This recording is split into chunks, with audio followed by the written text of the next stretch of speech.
Eh bien, bonjour. Alors, tout d'abord, qui suis-je? Je suis Émilie de Vienne et nous allons passer à peu près une heure et demie ensemble pour traiter du vaste sujet des familles recomposées.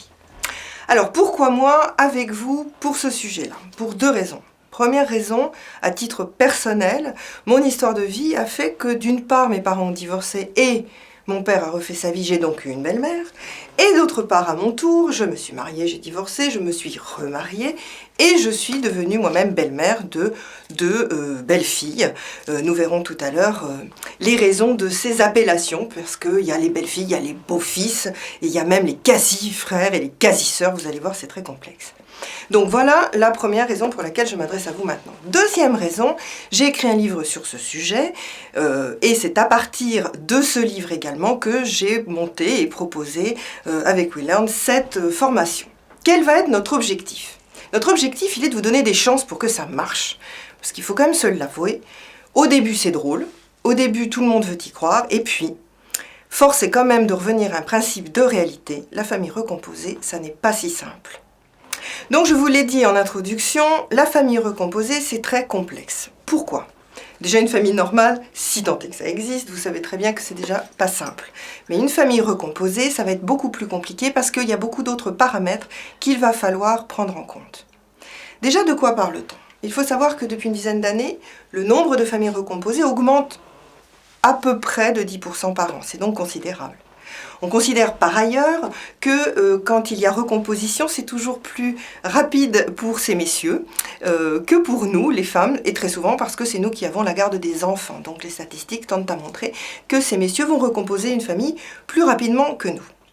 Alors vous avez peut-être remarqué depuis tout à l'heure, je dis en tout cas du côté des enfants. Pourquoi? Parce qu'il me semble fondamental de ne pas perdre de vue, même si nous sommes dans l'effervescence, dans le plaisir, dans le bonheur de reconstruire et d'être amoureux, qu'au cœur de tout ça, il y a des enfants. Et eux, ils n'ont rien demandé à personne.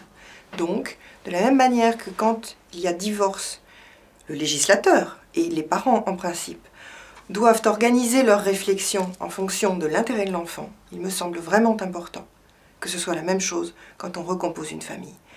C'est facile à dire, c'est très facile à vivre, et là, je vous parle aussi bien en tant qu'auteur qu'en tant que belle-mère, puisque je vous ai dit que c'est de ces deux postures que tout au long de ce temps d'échange, nous allons vous parler et vous expliquer quels sont les ressentis et quelles sont les difficultés ou les astuces qu'on peut trouver pour que la tribu avance convenablement.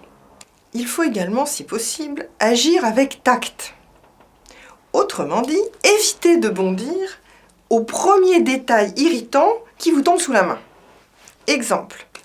Vous faites un gâteau au chocolat, alors que vous détestez faire de la pâtisserie, juste pour essayer de faire plaisir aux chers trésors qui arrivent après avoir passé leur semaine chez l'ex-femme de votre nouvel amoureux. Jusque-là, vous me suivez?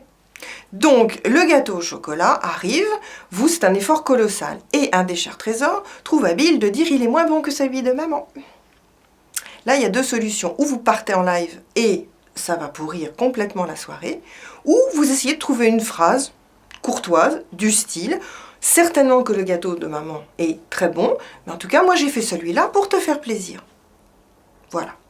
Pourquoi je prends cet exemple? Ça aurait pu être autre chose. C'est que ça pose aussi le cadre de la légitimité. Et c'était une des autres qualités que je vous invite à mobiliser quand vous êtes engagé dans cette volonté de recomposer de manière durable une famille. Un jour, je parlais avec une consoeur, si je puis dire, à savoir une belle-mère également, mais elle n'avait pas écrit d'ouvrage sur le sujet. Par contre, je me suis servi de sa remarque dans ce livre que j'ai écrit sur le sujet donc de la recomposition familiale, et ce pour la raison suivante, je lui disais, mais vous, comment saurez-vous que vous avez réussi votre famille recomposée? Et j'ai trouvé sa réponse très jolie, d'autant plus qu'elle est venue spontanément. Elle me dit, mais Émilie, ce sera très simple, c'est quand tout ce petit monde va être adulte, ils s'appelleront entre eux, sans que nous ayons besoin de leur suggérer, ou même quand nous serons morts. J'ai trouvé ça tellement joli, parce que je trouvais que ça s'inscrivait vraiment dans cette idée qu'on défend depuis le début de cette formation, de la recomposition familiale. C'est un pas de plus, un petit caillou de plus, dans une longue histoire de vie.